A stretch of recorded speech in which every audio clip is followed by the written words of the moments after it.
नमस्कार बच्चों। आज हम बिहारी सत्सई की कला पक्ष पर विचार करेंगे।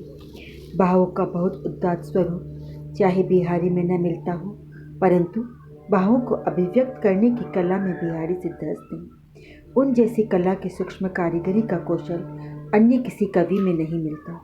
साधारण से साधारण बात उनकी कला में द्युतिमान हो उठी।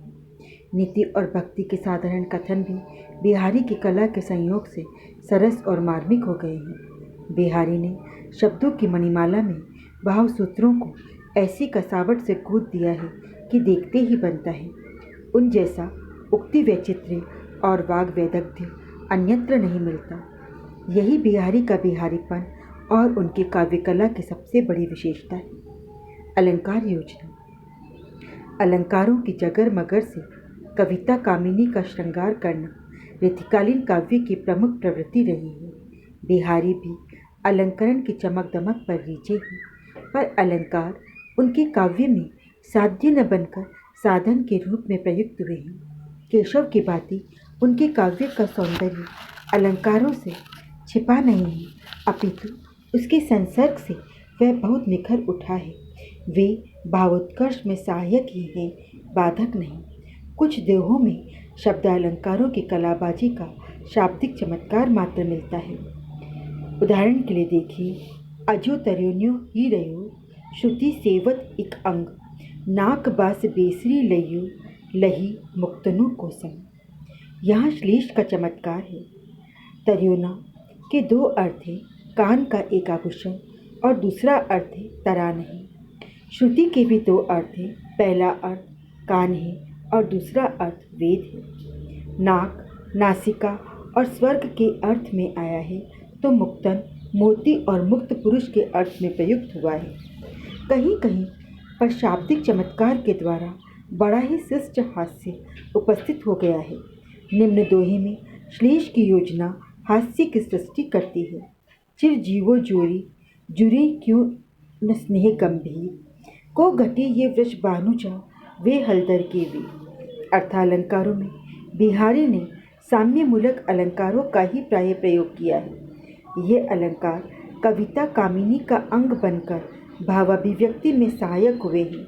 एक उदाहरण देखिए, मृगनैनी द्रक्की फरक उर उछा तन फूल, बिनही पिय आगत उमंगी पलटन लगी दुकूल।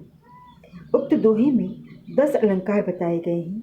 साभिप्राय विशेष्य होने के कारण मृगनैनी में परिकरांकुर, बिना कारण के कार्य होना, वर्णन होने से विभावना, एक कार्य के कई कारण होने से समुच्चय अलंकार स्पष्ट है। आगत पतिका की हर्ष, अभिलाषा, उत्कंठा आदि की सुंदर अभिव्यक्ति हुई है। असंगति, विभावना, उपमा, विशेषोक्ति, विरोधाभास आदि अलंकारों के द्वारा बिहारी ने सुंदर भावाभिव्यक्ति की है।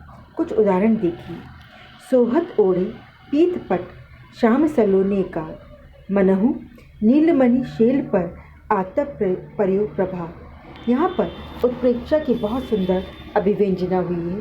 असंगति अलंकार का उदाहरण देखिए, द्रग उर्जत टूटत कुटुम्ब, जुरत चतुरचित प्रीति, परत गांठ दुर्जन हिये दई नहीं यह रीति। इसी प्रकार अपहनुति का उदाहरण देखिए, दुर्वा हुई न अली, उठे धुआं धरनी चौकोत, जारत आवत जगत को पावस प्रथम पयो। छंद। बिहारी ने दोहा जैसे लघु छंद में जिस कवित्व शक्ति का परिचय दिया है, वैसा अन्य कवि कवित्व और सवैयों जैसे बड़े छंदों तक में न दे सके। बिहारी ने विशाल बाहों को भरकर गागर में सागर भरने का काम किया है।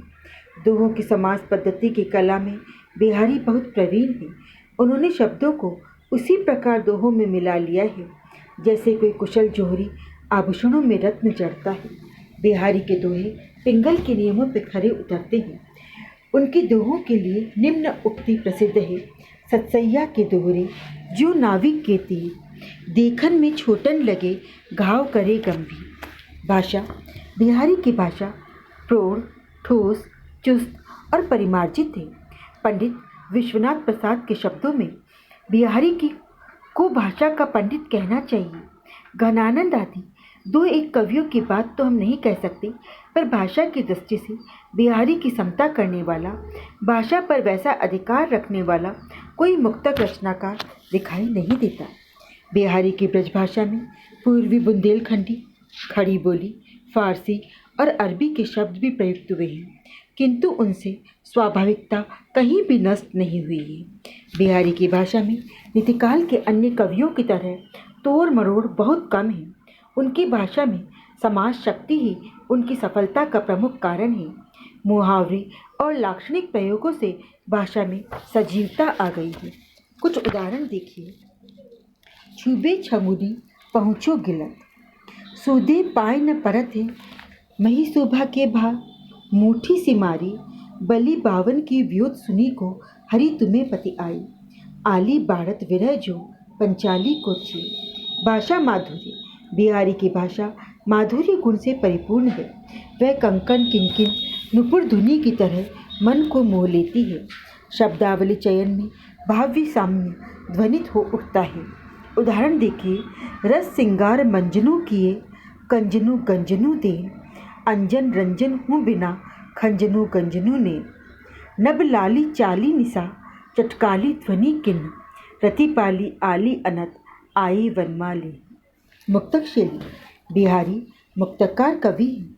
मुक्तकार के रूप में उनकी सफलता का निरूपण करते हुए आचार्य रामचंद्र शुक्ल ने लिखा है, मुक्तक कविता में जो गुण होना चाहिए वह बिहारी के दोहों में चरम उत्कर्ष को पहुंचा है। इसमें कोई संदेह नहीं। मुक्तक में प्रबंध के समान रसधारा नहीं बहती, जिसमें कथा प्रसंग की परिस्थिति में अपने को भूला हुआ पाठक मग्न हो जाता है और हृदय में एक स्थायी प्रभाव ग्रहण करता है। इसमें तो रस के ऐसे छींटे पड़ते हैं जिससे हृदय की कलिका थोड़ी देर के लिए खिल उठती है। यदि प्रबंध काव्य एक वनस्थली है तो मुक्तक एक चुना हुआ गुलदस्ता। इसमें उत्तरोत्तर अनेक छंदों द्वारा संगठित पूर्ण जीवन या उसके किसी पूर्ण अंग का प्रदर्शन नहीं होता, बल्कि कोई एक रमणीय खंड दृश्य इस प्रकार सामने ला दिया जाता है कि पाठक या श्रोता कुछ क्षणों के लिए मंत्रमुग्ध सा हो जाता है। इसके लिए कवि को मनोरम वस्तुओं और व्यापारों का एक छोटा सा स्तवक संकलित करके उन्हें अत्यंत संक्षिप्त और सशक्त भाषा में प्रदर्शित करना पड़ता है। अतः जिस कवि में रचना की समाहार शक्ति के साथ भाषा की समाज शक्ति जितनी ही अधिक होगी, उतना ही मुक्तक की रचना में वह सफल होगा।